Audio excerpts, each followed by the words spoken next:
詞の愛の手を必死で覚えていたのも青春の1ページです。どうもこんばんは。今日もリラックスして聞いていってください。本日は世界一眠たくなる授業、日韓アイドルの比較で行動経済学を学んでいきます。はい。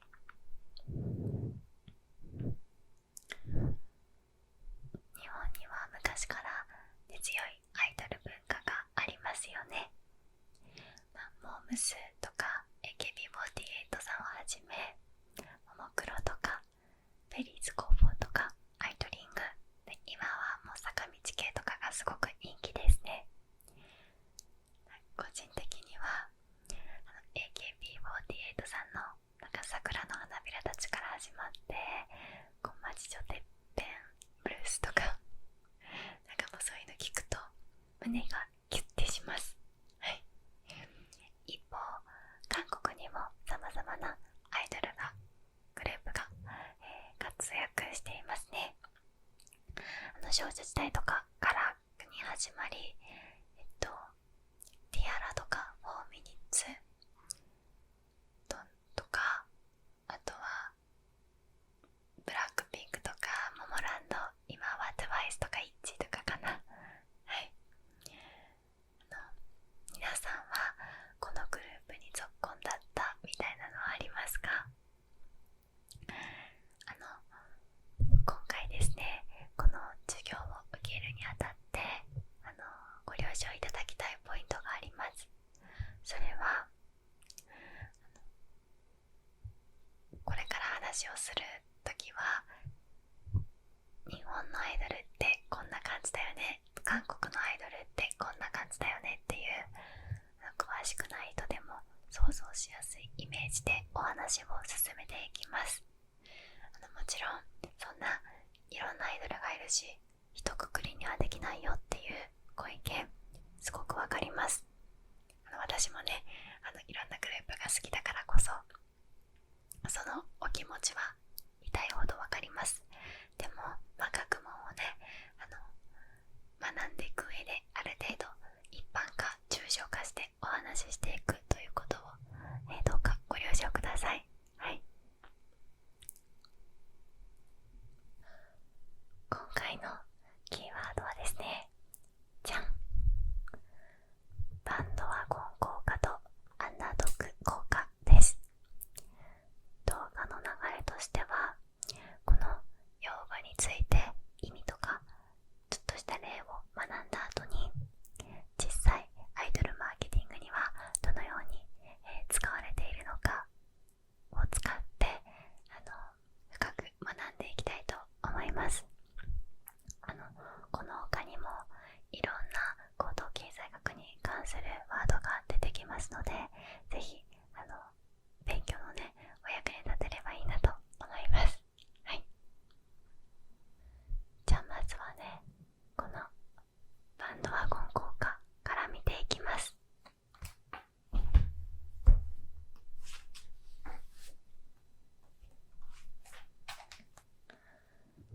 バンドワゴン効果とは、多くの人が支持するという現象がその選択肢を支持するものを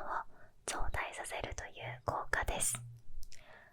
はい、これね、もう皆さんの頭の上にハテナが思い浮かんでいるのがもう見えてきます。はい、見えました。これね、簡単に言いますと、多数派とか流行に乗るということがバンドワゴン効果です。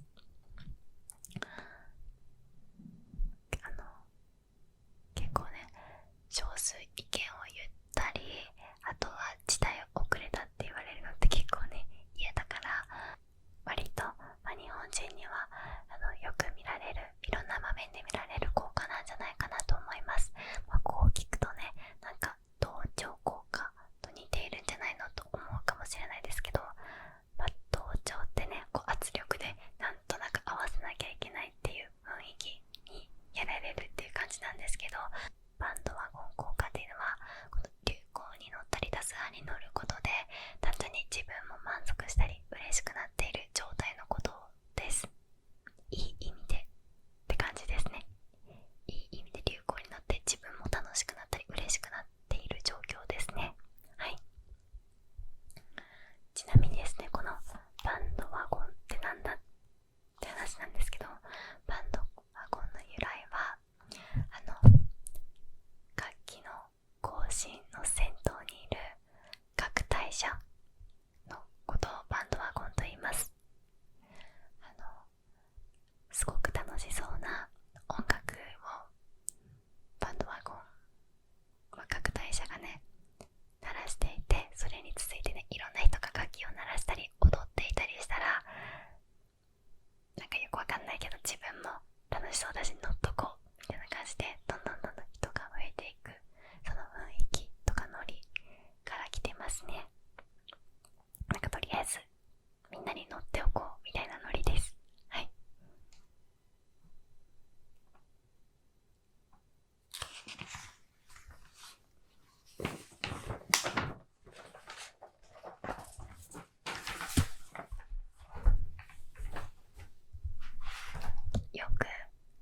よくマーケティングの例で出されるのは、人気ナンバーワンとか即日完売とか出すと、あ、いいものなんだ、みんな使ってるんだ、じゃあいいだろうみたいな感じで乗っとこう、流行に乗っとこうっていう感じで売上促進ができる、そういった効果をバンドワゴン効果と言いますね。で、このマーケティングの範囲で大義語とされるのがスノップ効果です。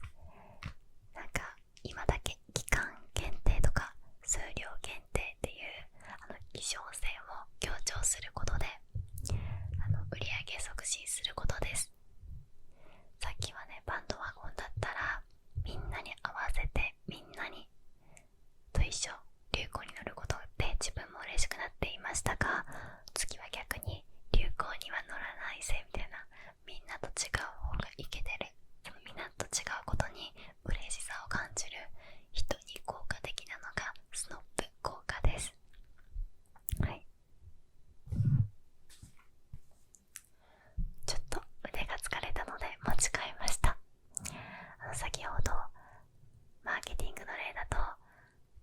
バンドワゴン効果の対義語はスノップ効果だと言いましたが、これ場面が変わると違う対義語が出てきます。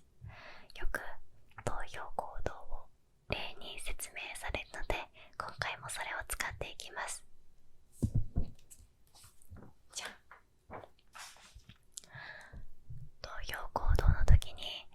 マスメディアに事前に優勢と報道された候補者にみんな投票しがちになる現象をバンドワゴン効果と言います。よくね、勝ち馬に乗るって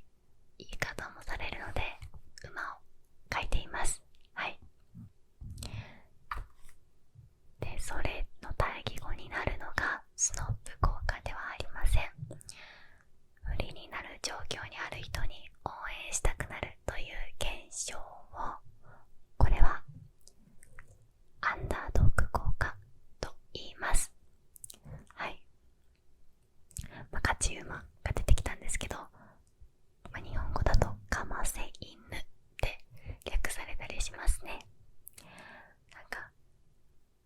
さっきとは反対に不利な状況にある人を、なんか頑張れって応援したくなる感じです。投票行動以外にもなんかスポーツの場面で強豪チーム vs 弱小チームってなっていると、なんとなく弱小チームを応援したくなるっていうのもアンダードッグ効果です。はい。で、このマスメディアに報道された優勢とされている候補者に投票しがちになる現象の一つとしては、みんなね、政治とか投票とか、難しいしよくわかんないっていう一定数の方々が、とりあえずね、人気そうな人に投票しとこう、なんかそうしてその人が当選したら自分の一票が無駄になった感じがしないじゃないですか。そういう理由からこういう現象が起きるのではないかと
違うんだという人に効果的な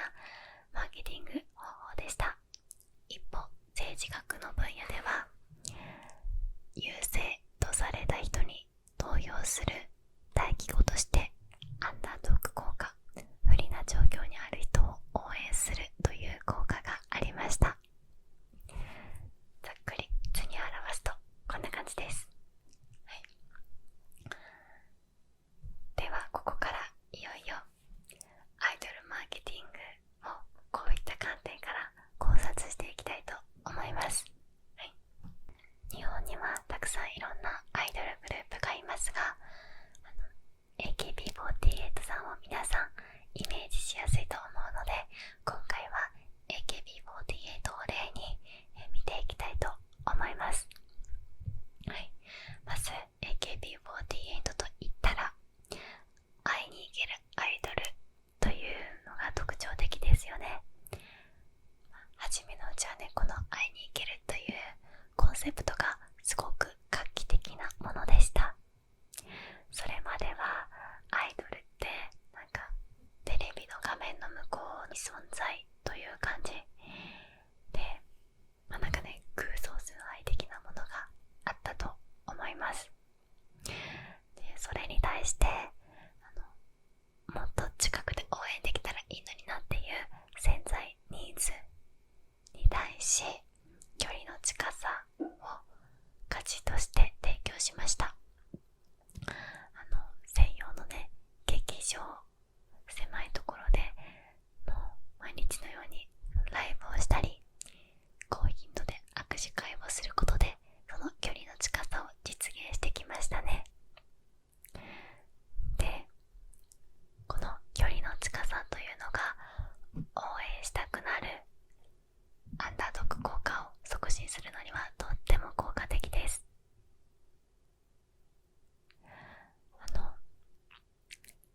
やっぱりね、同じ努力量でも画面を通して見るのと実際目の前で見るのとでは全然その熱量の伝わり方が違ってくると思います。で、このアンダードッグ効果をより有効的に活用しているのが選抜総選挙と言えます。この人気投票で選抜メンバーだったりセンターポジションを決めたりするこの制度ですが、もう分かりやすく目に見えて勝ち負けが決まるじゃないですか。やっぱり推しが負けると辛いですし、さっきの投票の時の例の言葉を使うと不利な状況にあるということじゃないですか。そんなね、状況を見るとやっぱり人はなんか応援したくなるっていう気持ちが促進されると思います。よって選抜総選挙というのはアンダードッグ効果をとても有効に活用したマーケティング法だと思います。はい。で、ここまでは割とね、Google といろんな人が言ってるというか分析している、教科書的なマーケティングの分析方法なんですよね。ということで、ここからは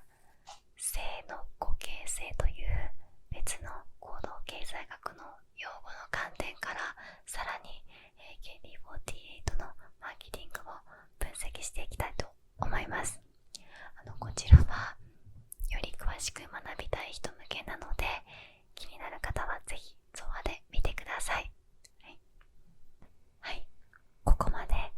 アンダードッグ効果、そして性の互形成というキーワードの観点から AKB48 さんのマーケティングを考察していきました。はい、いろんな見方とか考え方があるので、行動経済学の観点から見た場合こうだよねっていう感じなので、そういう考え方もあるのかと、聞き流してもらえればいいなと思います。はい、あとですね、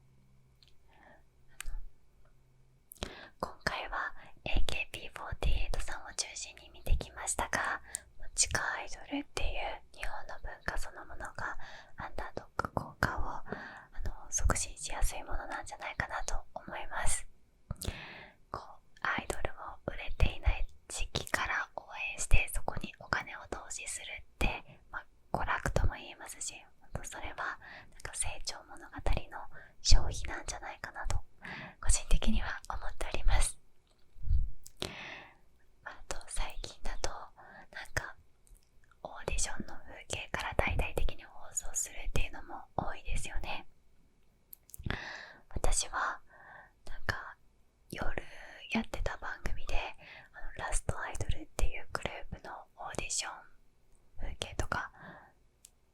放送する番組を見てたのを思い出しました。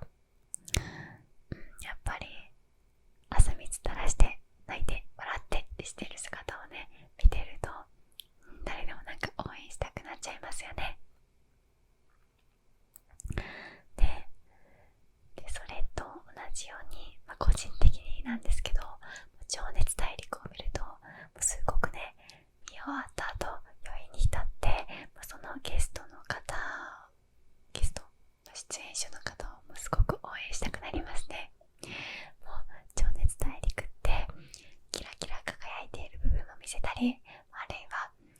辛い状況とか無理な状況、影の部分とかも放送して、すごいストーリー仕立てにしているじゃないですか。あれ見るとね、もうみんな頑張ってるんだなってすごく勇気もらえます。で特に大島優子さんの情熱大陸が今でも多分 YouTube 上に上がってるんですよ。私ね、多分リアルタイムで見てたなっていう記憶もあるんですが、定期的に YouTube で